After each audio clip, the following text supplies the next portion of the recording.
like books. Books are great. Let's go read some books. Hey, welcome back to WeRead. Welcome back. To Boundaries. When to say yes, how to say no. Henry Cloud and John Townsend. To take control of your life? I think we're missing something. Anywho. Geographical distance. What was that? Geographical distance.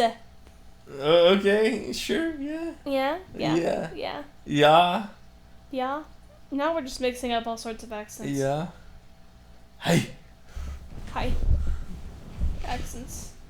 Proverbs 22:3 says that the prudent man sees the evil and hides himself.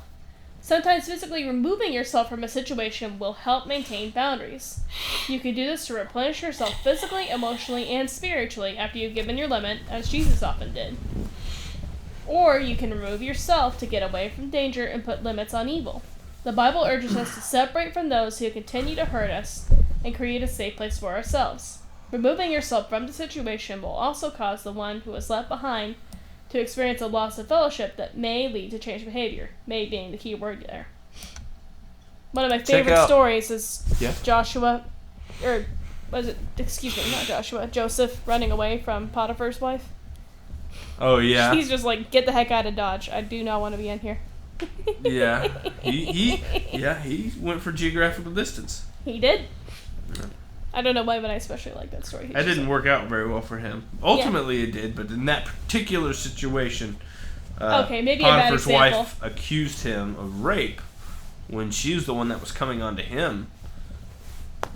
Anyway, Matthew 18:17 through 18, 1 Corinthians 5:11 through 13, all address these situations.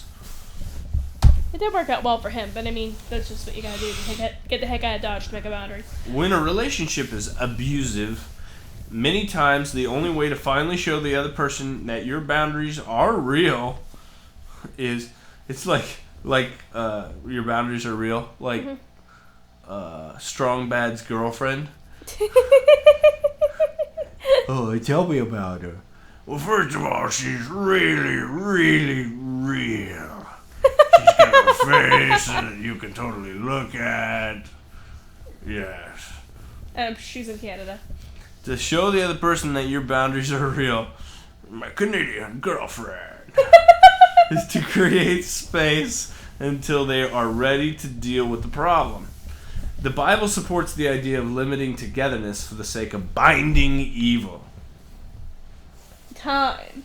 Keeps on sipping. Taking time off from a personal project could be a way of gaining ownership over some more out of control aspect of your life, where boundaries need to be set. I can't picture him saying anything this I said science again. Intellectual. Adult children who have never spiritually and emotionally separated from their parents often need time away. Yeah, this right here. Leave and cleave. I believe that adults and their teenagers fight naturally. Like, it's a natural part of the process in order to push the teenager out the door. And when they get this time away, it's necessary for the transition from child to adult. It also from child to friend within the relationship with the parents. Yeah. And there are several things that can cause this and prevent it. But they need time away. Sorry, Greg's mom, we promise that we'll still hang out with you, but... Oh, no, we've already done it. Like, my whole college thing. Yeah. I got enough distance, I feel like. But it really didn't happen until, like, my first few years out of college. And I was working. I didn't spend a lot of time with my mom at that time. Even though we lived in the same city, I don't think I saw her except on the holidays, maybe. But during that time, I became my own person, and now we are friends. My mother and I are friends. We see each other weekly. You know, we like to hang out with each other. But I'm not her. I mean, I'm still her son, but she doesn't treat me like a kid. And I don't... I don't know. People who have actually been through this and have adult kids would probably be able to explain a little bit better. Yeah. Anyway, need time away. They've spent their whole lives embracing and keeping and have been afraid to refrain from embracing and throw away some of the outgrown ways of relating. They need to spend some time away. Building? I'm sorry, I can't see. It's okay. Will you read for a minute? He's covering his eyes and rubbing them and saying, they need to spend some time building boundaries against old ways and creating new ways of relating that, for a while, may feel alienating to their parents. This time apart usually improves the relationship with their parents. Yeah, it takes a minute, but it's natural and good. Emotional distance. This is one of the more important ones. Distance. Emotional distance. If this is done wrong, it's going to kill people. Emotional distance is a temporary boundary to give your heart the space it needs to be safe. It is never a permanent way of living. People who have been in abusive relationships need to find a safe place to begin to thaw out emotionally. Sometimes, in abusive marriages, the abused spouse needs to keep emotional distance until the abusive partner begins to face his or her problems and become trustworthy. Yeah, that's it. Until the other person changes, which may never happen. Mm-hmm. But emotional distance is a combination of many things. It's a combination of geographical distance, time, and time, I feel like. Mm-hmm. Because you can have somebody out of sight, but not out of mind. Right? Yes. And if you still are constantly being reminded of that person, you're never going to feel like you're distanced yourself from them. So you need to go somewhere where things are unfamiliar, where you can build new memories, where you can thaw out emotionally. That other person has to be both out of sight and out of mind. That's emotional distance. You should not continue to set yourself up for hurt and disappointment. If you have been in an abusive relationship, you should wait until it is safe and until real patterns of change have been demonstrated before you go back. Many people are too quick to trust someone in the name of forgiveness and not make sure the other is producing fruit in keeping with repentance. To continue to open yourself up emotionally to an abusive or addicted person without seeing true change is foolish. Forgive, but guard your Proverbial heart fool. until you see sustained change, which is one of the hardest things that you'll ever have to do, I'm not gonna lie. But worth it. Hey, Karen. Yeah? If you continue to open yourself up emotionally to an abusive or addicted person without seeing true change, is that foolish? You are a foolish samurai. Foolish samurai! Yes. I'm sure nobody comes to mind. Nobody that we're gonna mention in this Let's Read. Not saying your name. No, I know that you have somebody that you worked on for years, and just who they continually took advantage of you. And I know that you have someone that you worked on for a good long time who continue to take advantage of you. Yeah, and the trick is to not become bitter. Forgive, but guard your heart until you see sustained change. Till you see sustained change. People can fake it for a while. You'd be surprised at how long somebody can fake it. Otra people. People. You need to depend on others to help you set and keep boundaries. People subject to another person's addictions, control, or abuse are finding that after years and years of loving too much, they can find the ability to create boundaries only through a Stargate? support. I'm going to say support group. Ah, I got it! Support group. Ding, ding, ding, ding, ding, ding, ding, ding. You win the grand prize. Yeah, only through a support group. We should put quizzes. Nah. Their support system is giving them the strength to say no to abuse and control for the first time in their lives. There are two basic... It's right here. Okay. I'm probably sure I've said this before, but I'm gonna say it again. If there's one thing that you get from this entire book, write this down, okay? This is the most important lesson from this whole book. He's gonna harp on it again and again and again, and I want you to notice it right from the get-go. Oh, that I highlighted the wrong thing. That's not it. Don't write that down. There's a delete button right there. Deleted. Where? Deleted.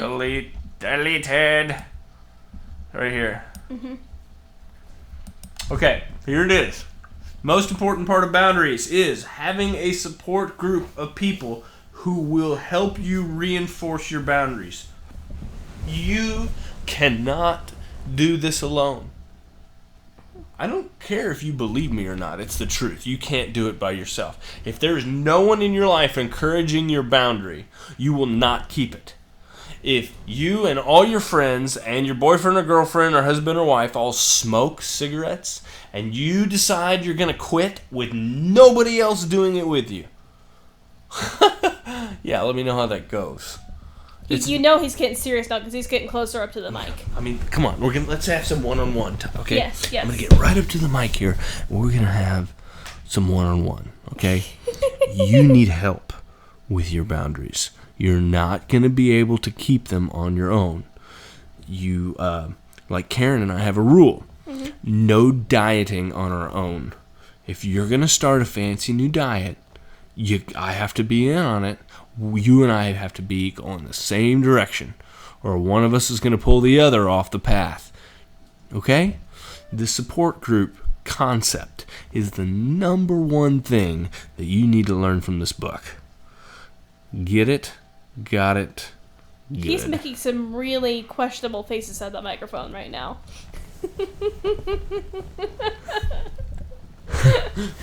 I apologize if you might have violated They always told me boundaries. They always told me I had a great face for radio. Mm-hmm. That's the oldest joke in the book. There are two reasons why you need others to help with boundaries. The first is that your most basic need in life is for relationship. Magical highlighting skills, go! Oh yeah. People suffer much to have relationships. Many put up with abuse because they fear their partners will leave them. Don't even think about it. And they will be alone if they stand up for them. We have a pillow that looks like a giant chocolate chip cookie. We bought it last time I was on a diet. And it is just perfect for pillow fights. We're in the middle of a reread. Oh, I'm sorry. Is that what we're doing? Please continue. Fear of being alone keeps many in hurtful patterns for years. They are afraid that if they set boundaries, they will not have any love in their life, which is not true. When they open themselves up to support from others, however, they find that the abusive person is not the only source of love in the world, and that they can find the strength through their support system to set the limits they need to set. They are no longer alone. The Church of Christ is there to give strength to ward off the blows against them. The other reason we need others is because we need new input and teaching. We cannot keep thinking the same way that we've always thought. Many people have been taught by their church or their family that boundaries are unbiblical, mean, or selfish. These people need good biblical support systems to help them stand against the guilt that comes from the old tapes inside them. The tapes, is that the things that we repeat in our heads? Yes. Or the things that you can get in Metal Gear Solid that are cool. To tell them lies. Mm-hmm. To keep them in bondage. They need supportive others to stand against the old messages and the guilt involved in change. Okay? Mm-hmm. You need support. Don't even try to change your boundaries unless you have people in your life that are rooting for you, that you can fall back on, and that will encourage you and temper your boundaries. Mm-hmm. Okay? Without that, you're going to fail. And you're going to be mad and guilty and upset and discouraged. And I don't want that for you, okay? So I recommend, if you're going through this book and you're going to start implementing some of these things, I recommend going through this with someone. If your spouse or significant other won't do it or just won't even listen or whatever, get one of your girlfriends or your guys, your dudes, Dude, guys, girls. Who might also be interested in this, and go through it with them. So that you can mutually encourage one another. A bond of 3 cords, what is it? A cord of 3 strands is not easily broken. Yes, that's exactly what it is. You need each other to lean back on. Mm-hmm. And part 2, there's a part 2. When my wife and I first went through this book, we went through it together, and she was going through it from the perspective of she needs to strengthen her boundaries, and I was going through it from the perspective of I need to respect her boundaries. And it's something we both wanted, so we were able to encourage each other. I could encourage her to make a boundary, and she could encourage me to respect it. See, but if you don't have that in a relationship, if the person who's hurting you, or if the person you're hurting is not willing to go through this boundaries course with you, then you're going to have to find a support group or something that you can do it with. I recommend find somebody from work and go to lunch with them. Do lunch with them 2 or 3 times a week. Okay, you can do that. Everybody's got to eat lunch. It's pretty universal. And do this book with them. Find somebody else who has some issues with boundaries. Go get Blue Journal on Tuesdays. I promise it'll be good for you. Where were we? In part 2, we will be discussing in greater detail how to build boundaries in all the primary relationships of your life. Our point for now is that boundaries are not built in a vacuum. Sorry, Hoover. Creating boundaries always involves a support network. And we will discuss the consequences next time on WeRead. One day it occurred to me that we watch way too much TV of video games and DVDs. While good and fun are just empty.